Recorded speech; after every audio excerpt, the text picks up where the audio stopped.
reacting to a Sneeko video. This one is called "You Can't Handle the Truth."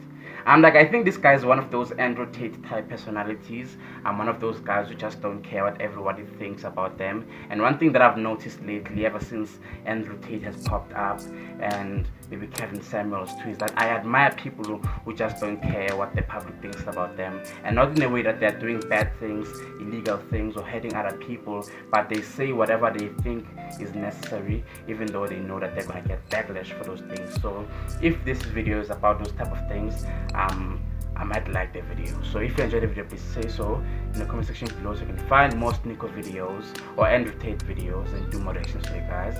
I hope you enjoyed the video.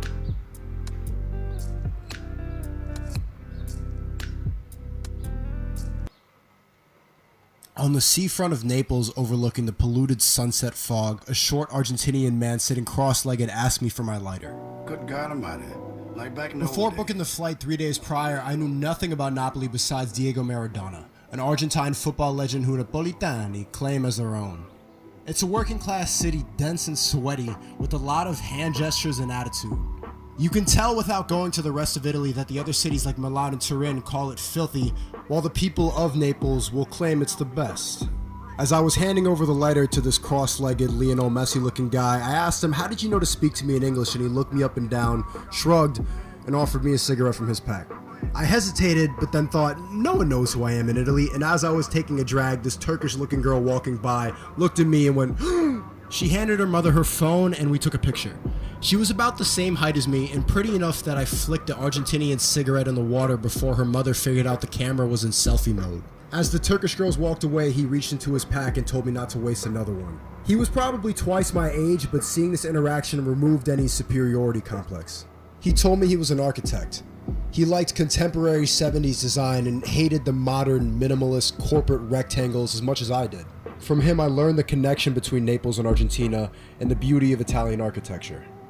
I told him stories about my travels, and I could see in his face that he had done it before. The red and gray haze was dissolving over the water, and I noticed the streetlights for the first time. It was clear this interaction was the only one we would ever share. One of those completely circumstantial conversations that don't require editing. We went for a beer. I told him stories about women I can't tell men because it gets competitive and uncomfortable. Stories that you never tell women because they look at you disgusted. He laughed and traded similar stories. I laughed because he didn't care how racist or immoral anything sounded. His favorite type of women at my age were the rich divorcees of West Palm, Florida. Even though he was short back then, he had long Gustavo hair. I was like their prostituto.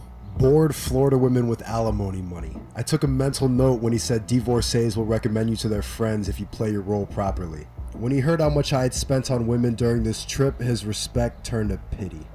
We talked about our families and our failures relentlessly without fear of consequence.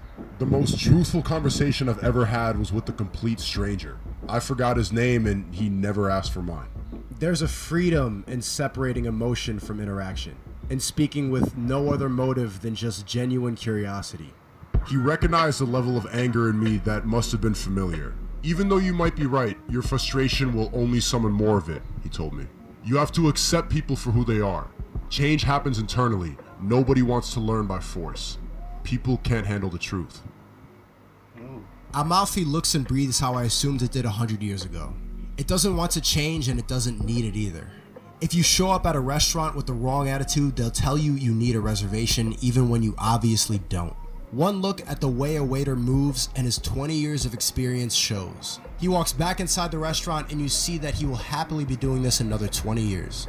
There's a certain comfort in accepting the reality in front of you, in embracing your immediate surroundings and becoming a part of it. It's much easier to do that in a place like Amalfi, that's so beautiful it inspired the Elf Kingdom in The Lord of the Rings. It's why I like the idea of leaving America, because I'm also leaving the people who eat the same exact egg and cheese sandwich with a light and sweet coffee from the same angry Arabic man at 9:15 a.m. every day. The more familiar your life gets, the more you fall into complacency. The truth is literally that we're animals. No homo sapiens. Monkeys with smartphones obsessed with power. It's eye-opening seeing all the Jesus in Italy because of the stark reminder of where Jesus even comes from. Personally, I'm Filipino, Haitian, and Hungarian. The Spanish gave the Filipinos Jesus, the French gave the Haitians Jesus, and the Jesus people wiped out all of my Jewish Hungarian family 80 years ago. Meaning the only reason I grew up eating Jesus wafers and catechism was because of old-fashioned gentrification. To this day, we still call the natives Redskin Indians because of a 600-year-old white mistake. Italy is one of the European countries that holds on to its traditions with nostalgia because those were its glory years. Back when sophistication led to exploration and meant the end of our animal lives. The natives didn't have one god with a beard. They danced for the sun and drummed for the rain. They didn't have guns and government, they had little dick skirts and spears. They sacrificed human heads for fun and raided other villages and basically lived like monkeys with language and spirituality. The truth is that power corrupted our animal way of life in the name of progression. But is it really better? We iron our shirts and we inject lip filler, but does that really mean that we're more evolved than an ape? The truth is hard to digest, so most people avoid its contemplation till death. The truth will make sane people insane. The truth causes chaos. Tom Waits famously said, "Reality is for people that can't face drugs." Wow. That was an amazing video. Like, I don't know how old this guy is, but his storytelling is on another level. Like, I was drawn into the video, I was listening to every single word he was saying, I was thinking about the things he was saying, and wow, I enjoyed the video. I hope you enjoyed the video. If you enjoyed the video, please say so in the comment section below so you can find more Sneako videos, do more reactions for you guys. I hope you enjoyed the video. Until next time, peace.